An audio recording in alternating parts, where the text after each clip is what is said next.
ಸುಮಾರು 570 ಕೋಟಿ ರೂಪಾಯಿಗಳ ಅಭಿವೃದ್ಧಿ ಕಾರ್ಯಕ್ರಮಗಳಿಗೆ ಶಂಕುಸ್ಥಾಪನೆ ಮತ್ತು ಉದ್ಘಾಟನೆ ಕಾರ್ಯಕ್ರಮವನ್ನು ಮಾಡ್ತಾ ಇದ್ದೀವಿ. ಈ 570 ಕೋಟಿ ರೂಪಾಯಿಗಳು ಈ ಸಾರಿ ನಮ್ಮ ಸರ್ಕಾರ ಬಂದ ಮೇಲೆ ಮಾಡಿರ್ತಕ್ಕಂಥದ್ದು ಅಂತಕ್ಕಂಥ ಮಾತುಗಳನ್ನು ಹೇಳಲಿಕ್ಕೆ ಬಯಸ್ತಾ ಇದ್ದೇನೆ. ವಿರೋಧ ಪಕ್ಷದವರು ಟೀಕೆ ಮಾಡ್ತಾರೆ.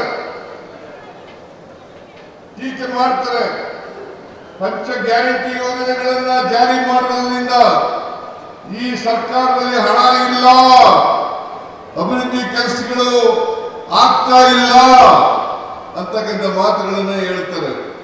ನಾನು ಹೇಳ್ತೀನಿ, ವಿರೋಧ ಪಕ್ಷದವರಿಗೆ ಅನೇಕ ತಾಲೂಕುಗಳಲ್ಲಿ ಕೂಡ ಹೇಳಿದ್ದೀನಿ. ಮೊನ್ನೆ ಪಾವಗಡದಲ್ಲಿ ಕೂಡ ಹೇಳಿದ್ದೆ, ಇವತ್ತು ಕೂಡ ಹೇಳ್ತಾ ಇದ್ದೀನಿ. ನೀವು ಇಲ್ಲಿ ಬಂದು ಕಣ್ಣಾರೆ ನೋಡ್ಬೇಕು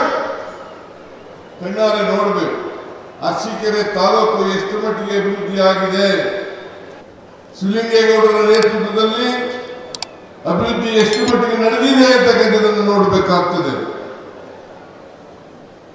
ನಾನು ಕೇಳ್ತೇನೆ, ಗ್ಯಾರಂಟಿ ಯೋಜನೆಗಳಿಂದ ಅಭಿವೃದ್ಧಿ ಕುಂಠಿತ ಆಗಿಲ್ಲ,